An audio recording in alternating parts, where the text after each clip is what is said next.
paaralan sa Punta Princesa National High School, may dalawang matalik na magkakaibigan na nagngangalang G at Mark. Si G ay nagmula sa mayamang pamilya at samantalang si Mark ay kabaliktaran ni G.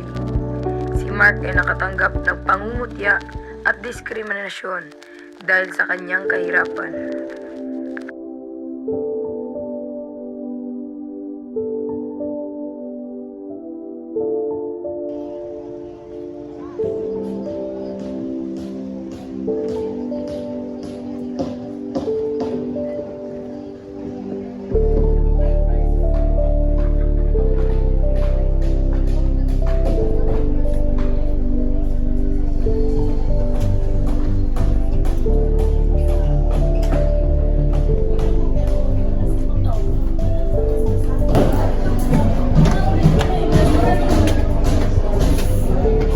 Dumatay na pala ang future construction worker dito.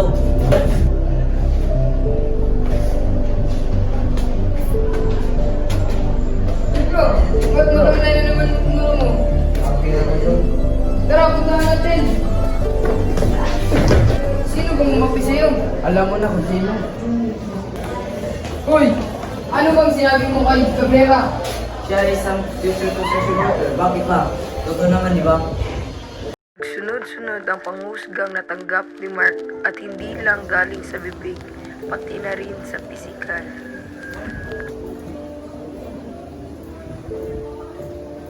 Mabuti na lang na nandyan si G na nagpapalakas sa kanyang loob. Bro, huwag na huwag kang magpapapekto sa sasabihin nila. Hindi ko naman yung pinapansin.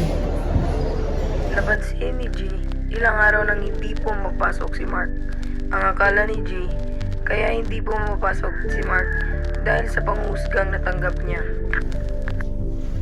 Kumusta na kaya si Mark? Ilang araw na siya hindi pumapasok. Puntahan ko kaya.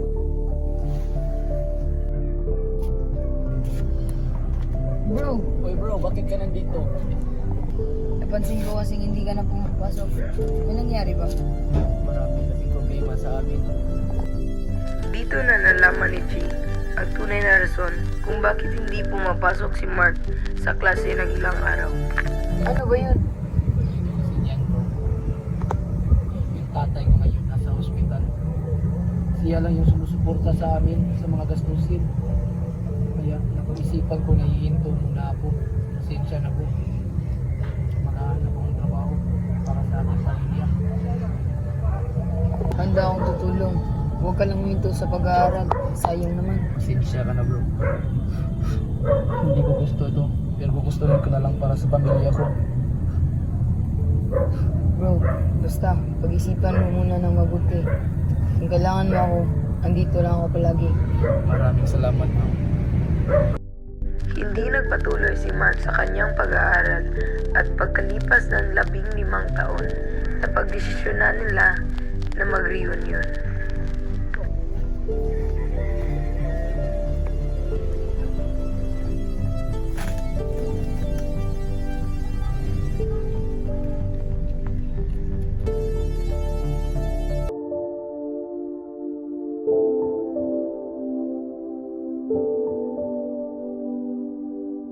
Sa kabila ng lahat, ang akala ni Mark ay hindi na siya makakatanggap ng pangungutya. Ngunit, sa parteng ito ay mas lumala pa pala. Jen, kumusta kayo? Okay lang naman. Ah, ganun ba? Bro, ano palang trabaho mo? Kahit na ano, basta may pangtusto sa araw-araw na pangangailangan. Talaga ba? Tara, inaw. O sige ba? Hoy, Cabrera, kumuha ka na ng kuhan doon. Sa pangpamayaman ito. Tara mahal, samahan mo ako. Ano ba trabaho ni Cabrera? Paano construction worker ata? Mahirap na nga noon, mas lalo pang mahirap ngayon. Huwag ka nang salita na ganyan. Hindi sa lahat ng panahon ikaw ang nasa itaas. Wala kasi pinag-aralan mo. Salamat bro. Salamat Jen. Uy, huwag kang umupo dyan. Pamayaman lang ito. Huwag kang ganyan, Jay. Kumupo ka bro. Bro, lagyan mo nga ng wine yung baso. Wag. Ikaw na lang. Wala namang wine sa kanila. Ipagpatuloy mo yan. Salamat bro.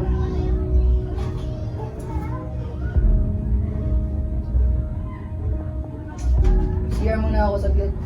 Sige bro. Sa hindi inaasahan, nag-aantay lang pala si Jay na makalis si G para ipagpatuloy ang kanyang pangungutya kay Mark. So, Gabriela, wala ka tayong pinabago. Ang hirap mo nga noon, mas lalo kang mahirap ngayon. Hindi ka bagay dito. Hindi porket mayaman ka, minamalit mo kaming mahihirap. Uwi na ako dito. Para mahal, uwi na tayo. Oh bro, saan ka punta? Alis na kami dito. Parang binamaliit kami na dito eh. Ganun ba? Hatid ko kayo. Huwag ka na bro, kami na lang uuwi. Sige, mag-ingat kayo ha. Oh, sige bro. Napaisip si G na baka umalis si Mark dahil binastos na naman ito ni Jay. Jay, ano bang ginawa mo? Ba't umalis sila? Sinabihan ko na sila na mahirap eh. Totoo naman, di ba? Jay, tandaan mo, hindi sa lahat ng pagkakataon, ikaw ang nasa itaas. Hindi nakabase yan kung anong kalagayan mo ngayon. Hindi natin alam ang takbo ng panahon. At isa lang masasabi ko sa iyo, tandaan mo, bilog ang mundo. Pagkatapos ng sabihan ni G si Jay, nakapagdesisyon ito na puntahan si Mark sa kanila.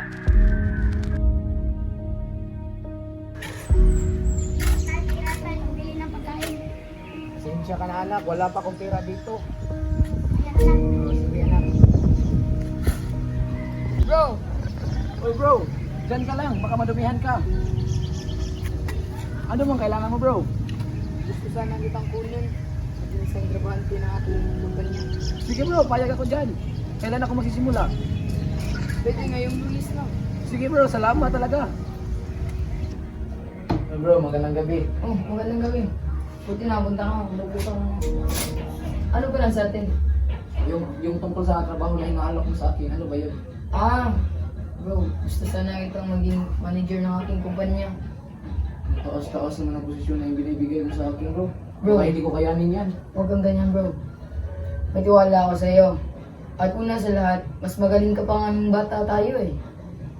Basta huwag mong sisirain yung tiwala ko sa iyo. Sige bro, aking pagsisikapan.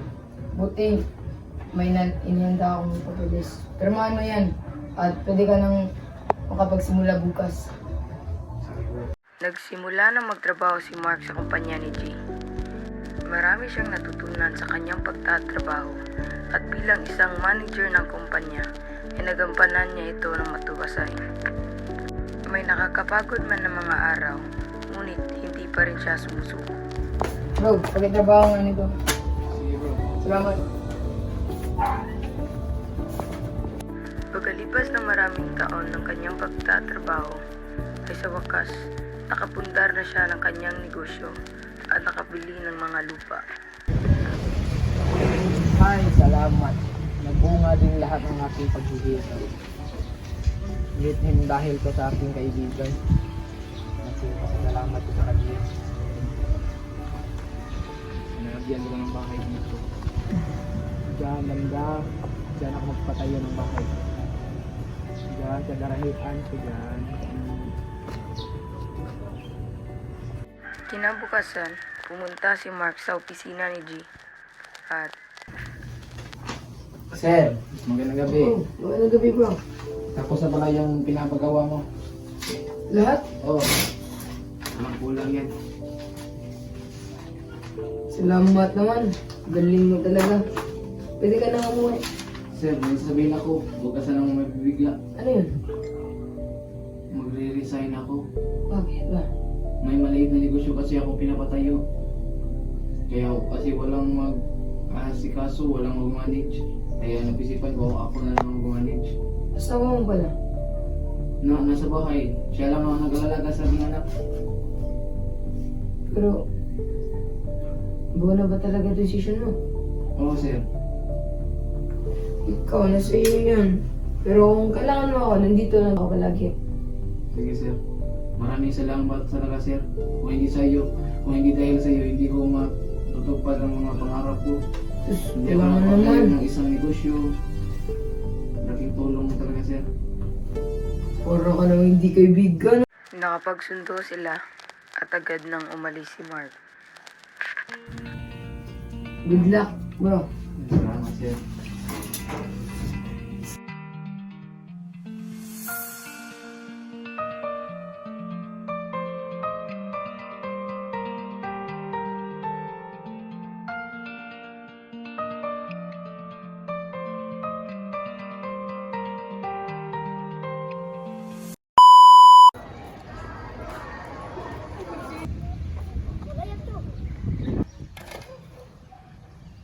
nila, Jo.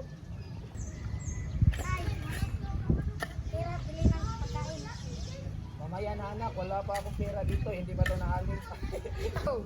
Hey bro, o dyan ka. Ayaw, dumami ko. Jel, kumusta kayo ni Gabriel? Jel, kumusta wala kayo ni Gabriel? Ayos naman. Bro, tayo ayaw pa. Motor siya mo. Nandiyo mo man, Kasi kabugol ka mo. Slow mo ka dyan, ano? Ano? Uy, Gabriela, kumuha ka na ng wine doon. Usapan pa may ma'am.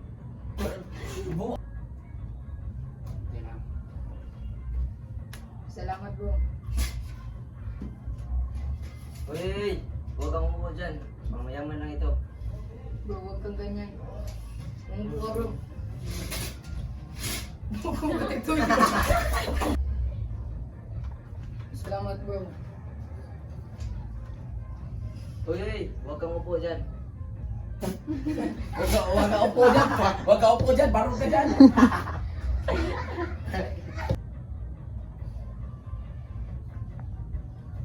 Salamat bro. Salamat Jel. Uy, huwag kang umupo dyan.